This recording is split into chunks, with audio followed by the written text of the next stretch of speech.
Morning. This morning's service is about self-care. So if you need to leave for water or the restroom, the kitchen is right there. Restrooms are down the hall. To be respectful to each other, please make sure your cell phones or other devices will not make noises for the next 40 or so minutes. And I will be respectful and try to end the service on time. There's also coloring pages and Legos on the tables in the back for anyone who wants to keep their hands busy during the service. First Parish Church is a welcoming and accessible congregation of Unitarian Universalists. We were founded on the unceded territory of the Pawtucket and Massachusetts people of the Wabanaki Nations by Puritans in 1655. Their spiritual and physical connections continue today, and we honor their wisdom and resilience. Time for announcements. Next Saturday is the last third Saturday theology class. So starting in September, Reverend Steve will be doing theology on the first Saturday mornings, and then he'll be doing a writing group on the first Monday mornings. So theology this coming Saturday. First Monday mornings at 10 a.m. I know we can't all do everything. It's tough. Are there any other announcements? And then I'll briefly talk about the Haitians. Yeah. Oh, I was just going to say, let us know how Friday went. Oh, yeah. So on Friday, many of you know that First Parish and a lot of you in this room stepped up to help cook dinner for Haitian refugees Friday. Thank you all for making the organizing really easy. We cooked rice and beans and plantains. There was a cake that was an orange cake that smelled delicious. Yes. Along with some snacks and Italian ice, with their some personal hygiene products. It was a big bag that we were able to give to everyone who is affected by just a traumatic set of experiences. And I'm really happy that First Parish was able to step up and do what little bit that we can. As of right now, there's nothing else that is urgently needed. The institutions are stepping up in place to do the things that they are supposed to be doing. Many of you know that Governor Maura Healey gave a state of emergency or declared an emergency declaration so that more resources can be provided to all of the families that are being sent our way. Stephanie says, save the date, March 10th revival in Leominster. All are invited. More info to come soon. It does say March 10th, so we have time to plan. All right. Clear your schedules. Excellent. All right. Kenny, would you light the chalice for me? So as Kenny lights the chalice, we can say the words along in your order of service.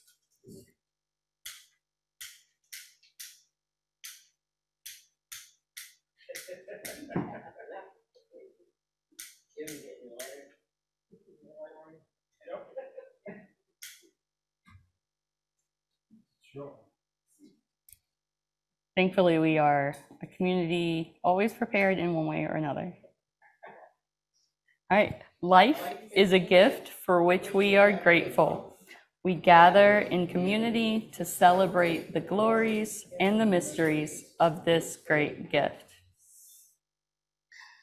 Now for your opening words, my ability to give this sermon is possible through the efforts of many radicals who have laid the groundwork before me. Without all the waves of feminism, I would be stuck caring for children and submitting to the husband chosen by my father. Additionally, the sermon wouldn't be possible without the Black Panther Party and leaders like Audre Lorde and Angela Davis. Community care and self-care wouldn't exist. I'd like to share a quote from each of them. Audre Lorde said, "Caring for myself is not self-indulgence. It is self-preservation. and that is an act of political warfare. Angela Davis says, practicing radical self-care means we're able to bring our entire selves into the movement. It means we incorporate into our work as activists ways of acknowledging and hopefully moving beyond trauma. It means a holistic approach. For our affirmation of faith, love is the doctrine of this church. The quest for truth is its sacrament, and service is its prayer. To dwell together in peace, to seek knowledge in freedom, to serve humanity in fellowship, to the end that all souls shall grow into harmony with the divine. Thus do we covenant with each other and with God. For our opening hymn is How Could Anyone by Libby Roderick. The song has been stuck in my head for like 2 weeks, so I'm hoping after we sing it today, it'll be gone for a while. It's a really lovely song. It's just constantly on loop, which isn't the worst thing in the world. So it's 105.3 in the new hymnal. That's why the words are on your order of service, because we don't have the teal ones down here with us. And while we pass the basket around and wait for the basket, thank you, Rita. I'll share a story of our forefathers and their practices of shaming others.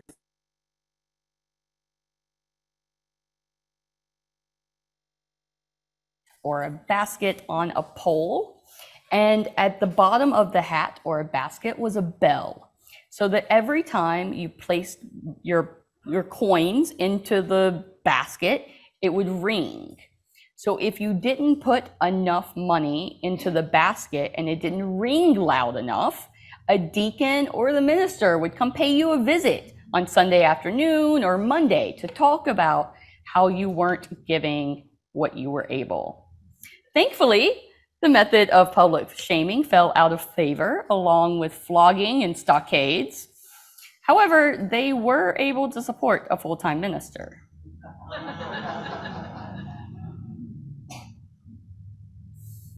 So this is a time in our service for joys and concerns.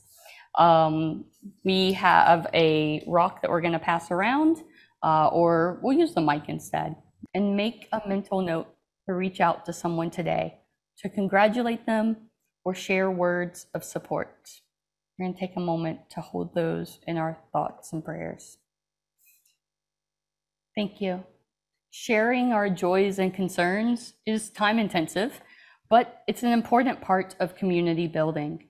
The act of publicly sharing the good and bad is an important part of building resilient communities.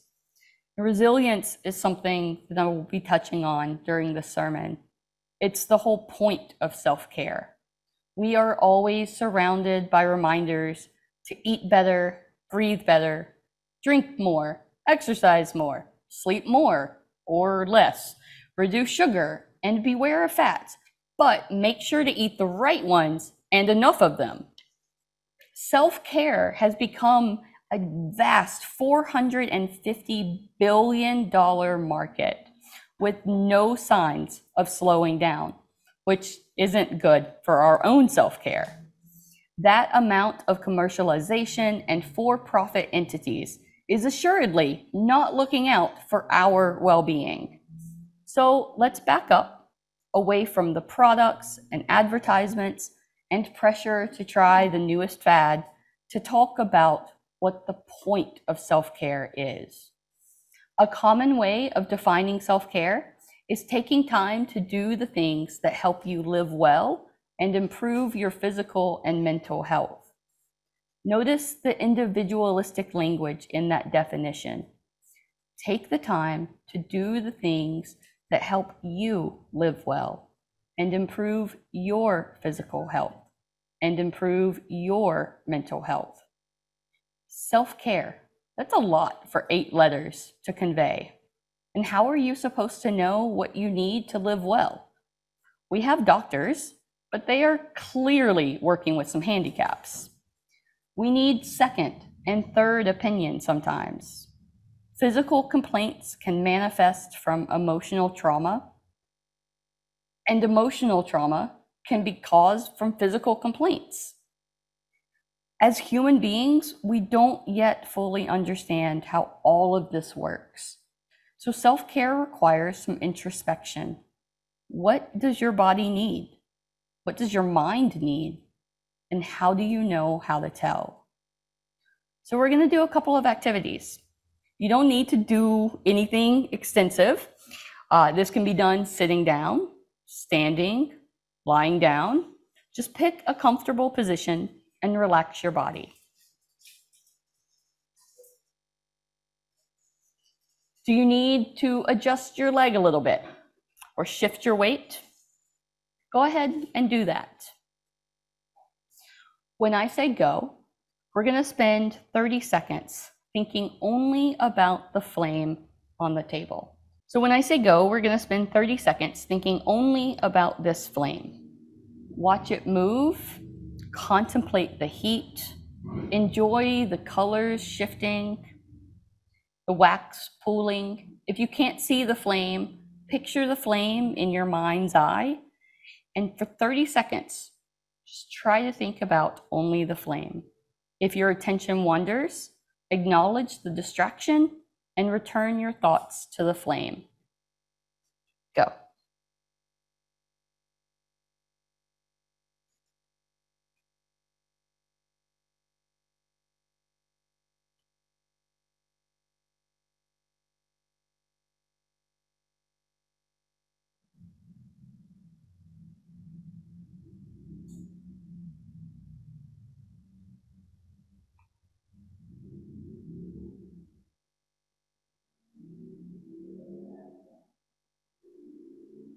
All right, bring your attention back to the room.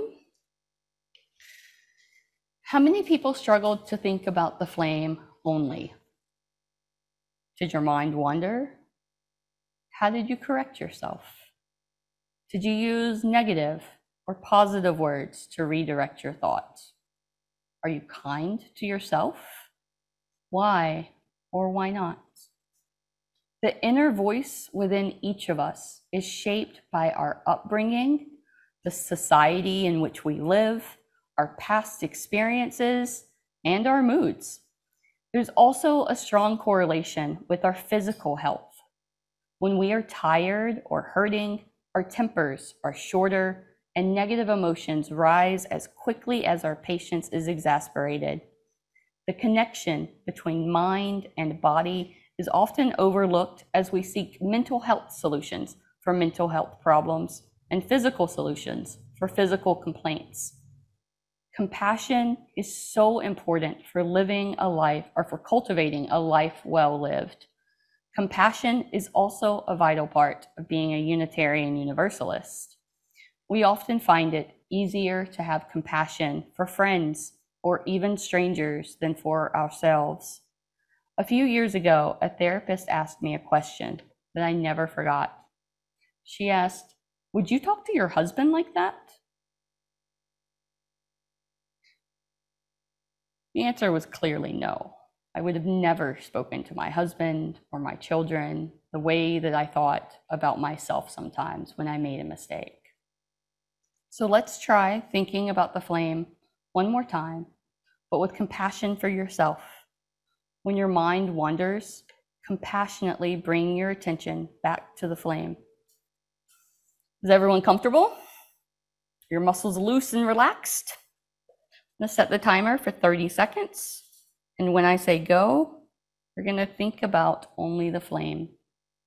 Watch it move, contemplate the heat, enjoy the colors shifting and the wax pooling. If your attention wanders, acknowledge the distraction and return your thoughts to the flame. Are we ready? Go.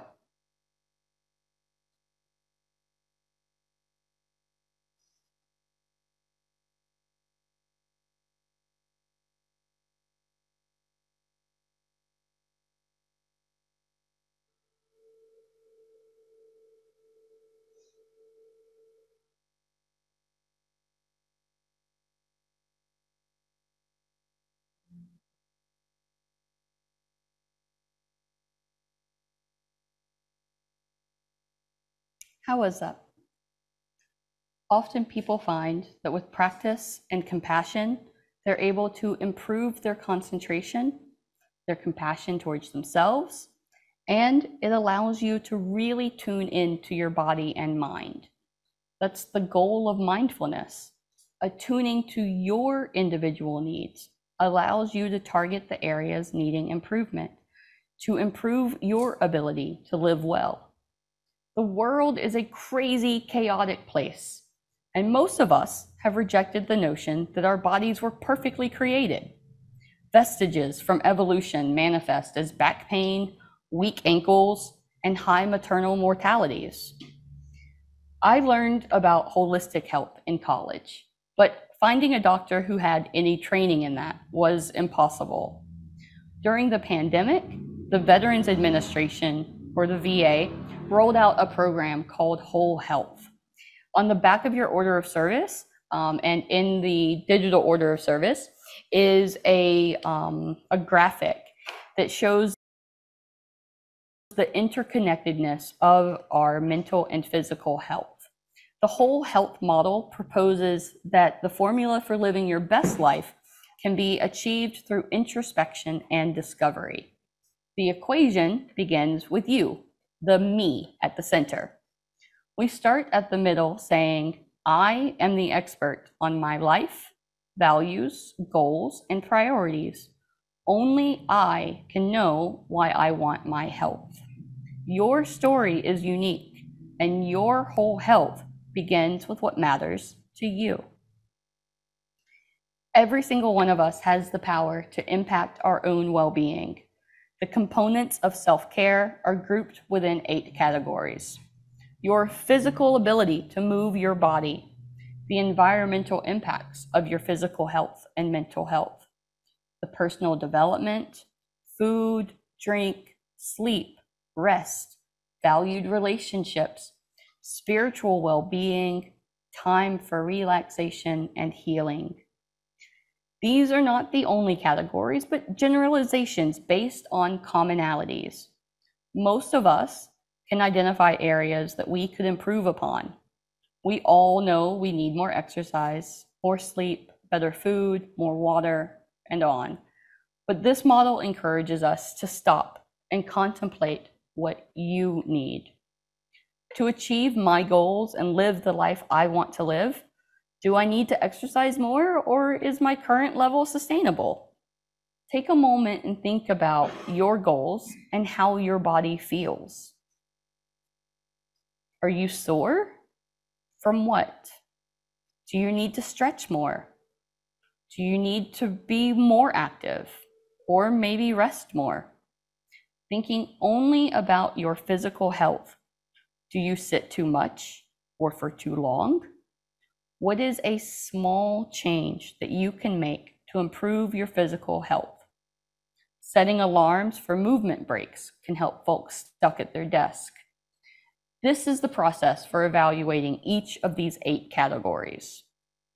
For those who know me well, could have told me, and probably did, that I should rest more. For years, I vowed to worry about that when my kids were grown, or maybe after the school year, or some vague date in the future. But when I stopped thinking about all the demands on my time and energy and saw the ramifications of not allowing for rest, something clicked.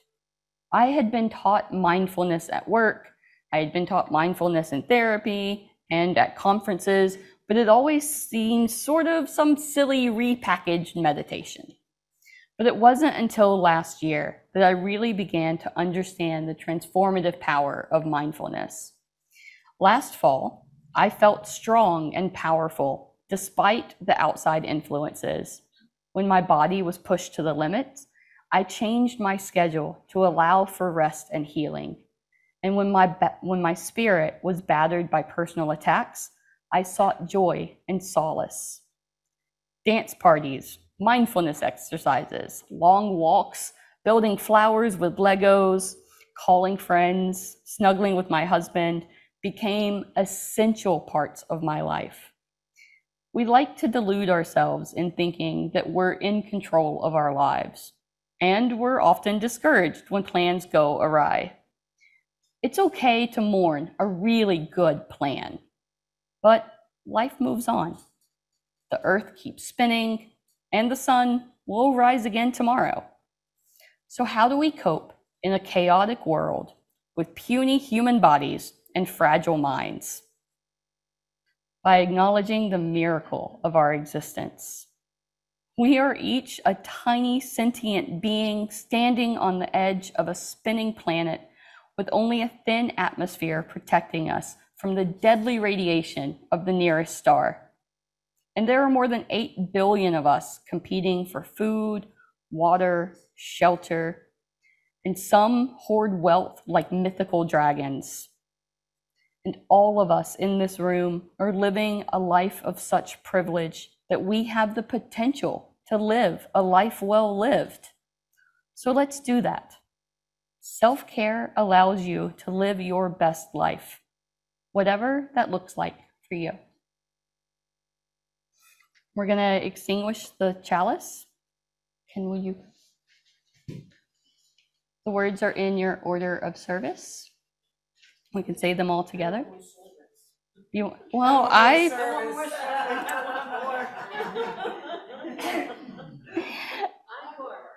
I have nothing prepared.